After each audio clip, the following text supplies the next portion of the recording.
আসসালামু আলাইকুম, কেমন আছেন সবাই? আজকে আমরা আমাদের গাছের সরি আমাদের ক্ষেতের সবজি তুলে নিয়ে আসছি সব।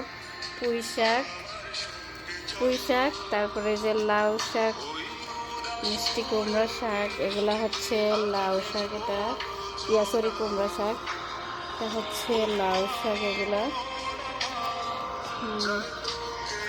কিন্তু একটা দুঃখজনক ব্যাপার কি জানেন, এখনো আমাদের গাছে লাউ কুমড়ো ধরে নাই, শুধু শুধু পানি দিয়ে যাচ্ছে। আজকে সব শাক তুলে নিয়ে আসি মনের ক্ষোভে আর জিদ্দে, সব শাক।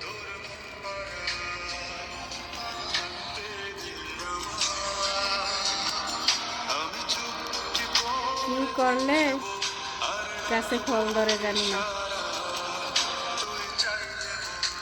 নিজের ক্ষেতের শাক কত তাজা না।